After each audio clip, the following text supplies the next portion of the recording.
Good morning बच्चों। Good morning. कैसे हो? अच्छे। आज हम क्या पढ़ेंगे?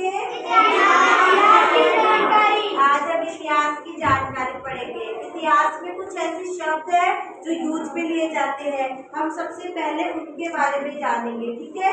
जैसे एडी क्या होता है, बीसी क्या होता है, ठीक है, इनके बारे में जानेंगे। तो सब तैयार हो? तो सबसे पहले इतिहास क्या होता है, कौन बताएगा? चलो मैं बताती हूँ आपको। इतिहास होता है अतीत का अध्ययन। क्या होता है? अतीत का अध्ययन। अतीत का अध्ययन करते हैं ना हम। ऐतिहासिक जो घटनाएं होती है, जो घटनाएं घट चुकी है पहले भूतकाल में, जो घटनाएं घट चुकी है उसका क्या करेंगे? अध्ययन करेंगे। तो इसमें हम समय की भी गणना करेंगे, इतिहास के स्रोतों के बारे में भी जानेंगे कि इतिहास के क्या क्या स्रोत थे, ठीक है। तो सबसे पहले हम पढ़ेंगे एडी के बारे में। किसके बारे में? एडी के बारे में। एडी के बारे में। एडी क्या होता है? ईसा के जन्म के बाद के वर्षों को हम एडी में लिखते हैं। किसमें लिखते हैं? एडी। और बीसी होता है ईसा के जन्म से पहले के वर्षों को। किसमें लिखते हैं? देखो, ये है ईसा मसीह। क्या है? ईसा मसीह। ईसा मसीह का क्या हो गया? जन्म हो गया। अब ईसा मसीह के जो बाद के वर्ष होंगे उनको हम लिखेंगे एडी। क्या लिखेंगे? एडी। एडी या कॉमन एरा। क्या लिखेंगे? Common era. सीई को क्या कहेंगे? कॉमन एरा, ठीक है। और ईसा मसीह के पहले के वर्षों को लिखेंगे बीसीई। क्या लिखेंगे? बीसी का अर्थ है बिफोर कॉमन एरा। क्या लिखेंगे? Before common era. तो बीसी में ईसा जन्म के पहले के वर्षों को क्या किया जाता है? शामिल। अच्छा, शताब्दी क्या होती है? 100 वर्षों के समय को हम क्या कहेंगे? शताब्दी। क्या कहेंगे? शताब्दी। सहस्त्राब्दी क्या होती है? 1000 वर्षों के समय को हम क्या कहेंगे? सहस्त्राब्दी। क्या कहेंगे? सहस्त्राब्दी। उसके बाद दशक क्या होता है? 10 वर्षों का समय क्या कहलाएगा? दशक। अब देखो, हमें इतिहास के बारे में जानकारी किस किस से मिलती है? सबसे पहले है स्मारक। क्या है?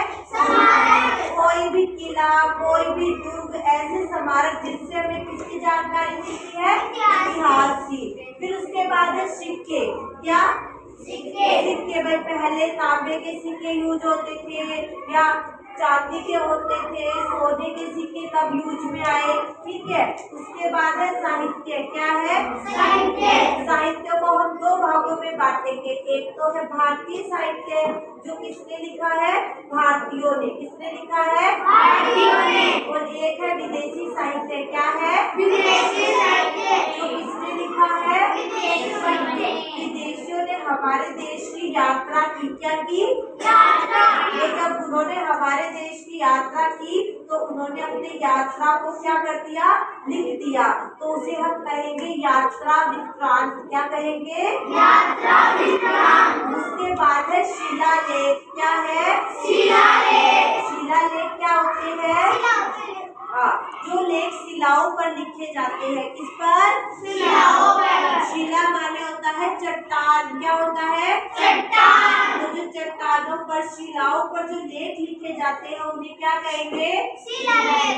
शिलालेख। इसके अलावा जो पुरातात्विक उत्खनन, जो खुदाई से हमें वस्तुएं प्राप्त हुई है, जैसे मृद भांड। मृद भांड क्या होता है? मिट्टी के बर्तन। क्या है? मिट्टी के बर्तन। खिलौने, सूती कपड़े, ठीक है। ये सब हमें किससे प्राप्त हुआ है? खुदाई से। किससे प्राप्त हुआ है? खुदाई से। तो ये भी हमें किसकी जानकारी देते हैं? इतिहास की। किसकी जानकारी देते हैं? इतिहास की। फिर इतिहास को हम एक समय रेखा के द्वारा समझेंगे। किसके द्वारा? समय रेखा। समय रेखा क्या होती है? जो इतिहास के कालखंड की घटनाओं की क्या देती है? जानकारी। क्या देती है? जानकारी। तो समय रेखा क्या क्या होती है बताओ? जो हमें किसकी जानकारी देती है? इतिहास के घटना घटनाओं की, किसकी? भाई कौन सी घटना कब घटित हुई? सबसे पहले कौन सा युग आया था? हिम युग। कब आया था? कब आया था? 1,00,000 वर्ष पूर्व। कब आया था? 1,00,000 वर्ष पूर्व। कौन सा युग आया था? हिम युग। फिर मानव सभ्यता का विकास हुआ, मानव का विकास हुआ। मानव को कहते हैं होमो सेपियंस। क्या कहते हैं? होमो सेपियंस। होमो सेपियंस कब आए? 3,00,000 वर्ष पूर्व। कब आए? 3,00,000 वर्ष पूर्व। तो बच्चों आज हमने क्या पढ़ा? इतिहास की जानकारी। एडी क्या होता है? बीसी क्या होता है? शताब्दी क्या होती है? शताब्दी। दशक। इतिहास की स्रोत कौन कौन से है?